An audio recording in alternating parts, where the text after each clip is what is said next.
Welcome to the first ever Drake Brothers Film Review podcast. We grew up loving the art of film and view it as an escape to find enjoyment. We want to enjoy what we watch, so we hope these videos and these articles will help you enjoy film as much as we do. Please like, share with your friends, and don't forget to subscribe. Today, we are ranking the Marvel Cinematic Universe movies. And yes, up to this day, that is 28 different titles.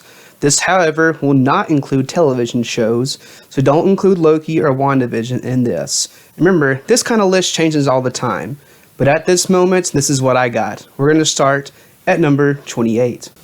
Alright, rounding out at the bottom, we have The Eternals. I honestly didn't even see this until a couple of days ago, so I really wasn't interested in the story. Then I watched the movie and realized why. It's just a very jumbled movie, just probably the least just well-made, put-together Marvel film that we have so far. The other three that I have, Iron Man 3, Captain Marvel, Thor the Dark World. Interesting having 2013 movies in there. I feel like maybe Captain Marvel is the one people might disagree with being more of a pack film, but I just really wasn't into the story and the character, to be honest. So let's get past the ones that are at the bottom and go on to the next set. Again, at this point with this list, I feel like not a lot of people are going to debate what's on here, except for number 24, Spider-Man Homecoming. To one of my friends who may or may not be watching this, I'm very sorry. Please don't try to fight me later. Then we have Avengers Age of Ultron from 2015. Now, I do recognize just how important this movie was to the story of the Marvel Cinematic Universe, but it still just was not my favorite film. But that being said, these four films right here, I like them all. They're really not bad films. They're good films. They're just still towards the bottom of the pack. Just kind of shows that usually the quality of MCU films are pretty consistent. Iron Man 2 2010, Guardians of the Galaxy Volume 2 2017 are 21 and 22 respectively. Next set. I have a theme going with these lists for some reason, where one of them might seem controversial to some people, and that's probably going to be Black Panther, list number 18. Now, at one point, I had this film higher when I first saw it. Then it was even a little bit lower than what it's at right now at one point. Then I moved it back up to 18. Like I said earlier, these lists do change over time as I think more about the movies. And if you want to go more in-depth about why I kept placing that different areas, you can read the article just about that on Drake Brothers Film Review's website. Other ones we have on here, we have Thor Ragnarok, first Thor, then Black Widow, which of course shout out to Rome, Georgia, where I'm from. There's a couple shots from the opening scenes of that movie, so it's pretty cool. Then we have Captain America, the first Avenger 2011, at number 16. Hey, we are now on the top half of our rankings list. Starting at Spider-Man No Way Home, number 15. This was a really good movie. I really did enjoy seeing the three Spider-Mans come together. Spoiler alert. Tobey Maguire and Andrew Garfield coming back. Especially with Maguire, I really enjoyed those three movies growing up a lot. Then we have number 14, Spider-Man Far From Home. Now, this is my highest ranked Spider-Man film on this list, just at 14. And the reason behind that is that Tom Holland's Spider-Man, no fault of his own, it's just not my favorite version of him. I think the two that came before him were better. And that can be a video on its own, so comment below if you'd like to see that happen. Then we have number 13, Doctor Strange, Multiverse of Madness. Directed by Sam Raimi, who directed Tobey Maguire's Spider-Man, so that's pretty neat.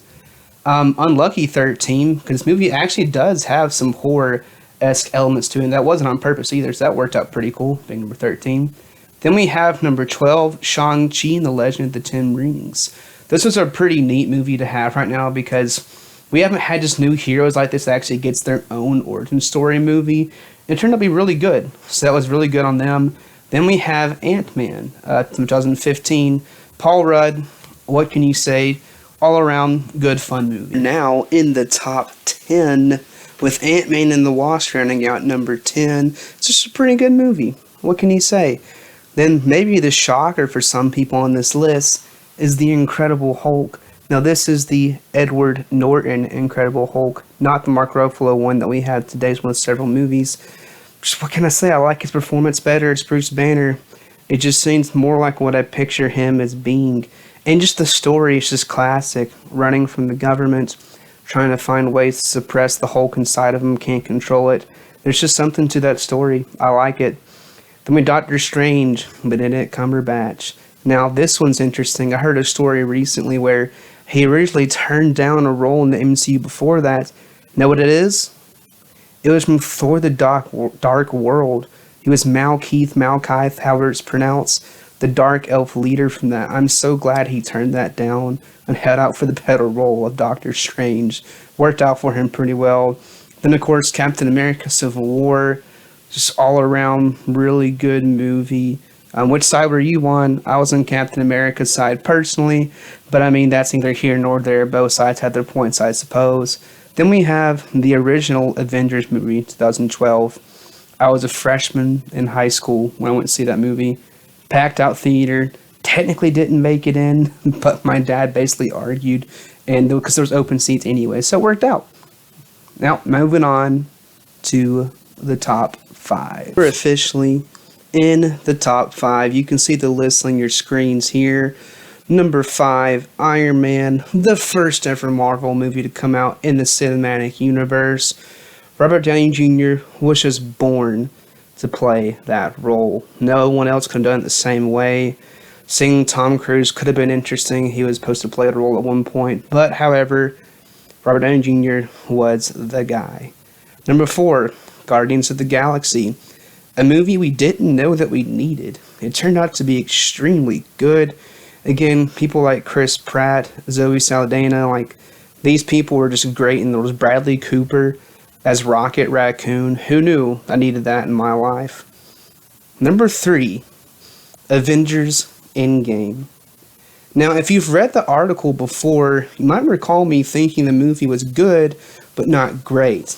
However, I rewatched it again within the past week. I hadn't seen it since theaters, and my mind changed. That movie is so good. It's kind of a slow burner at first towards the beginning, but that's actually a good part about the movie. There's plenty of time in the movie later on that's just coming at you as hard as it can, but it built up to it. It didn't rush into anything. It kept you engaged, and the story was different. I enjoyed it. Like so much that I'm gonna have to revisit that article, put some tweaks on it there. Number 2, Avengers Infinity War. Just have loved that since I saw it in theaters. It was number 2 when I walked out of the theater, and it's stayed there since. Even I've been revisiting my list and redoing it.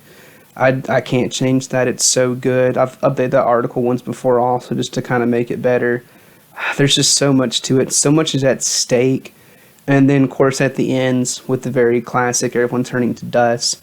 That doesn't usually happen in these kind of movies where the heroes lose. They don't win. The movie ends that way.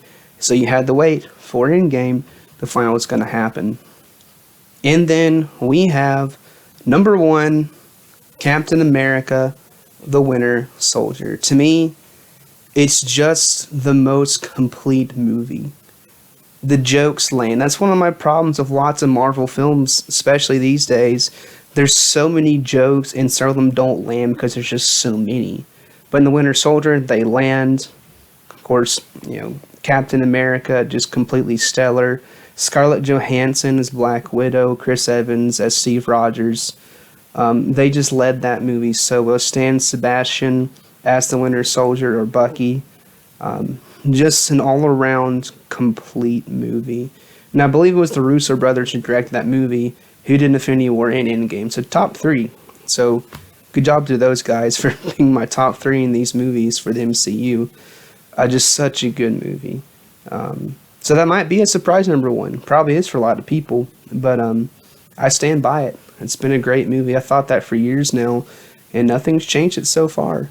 So that's it. That's the list. That is all 28 ranked. That's it. Thanks for watching today. We're really excited to have this first one done, episode 1 in the books. Please like and subscribe, share it with your friends. We're just excited to have this.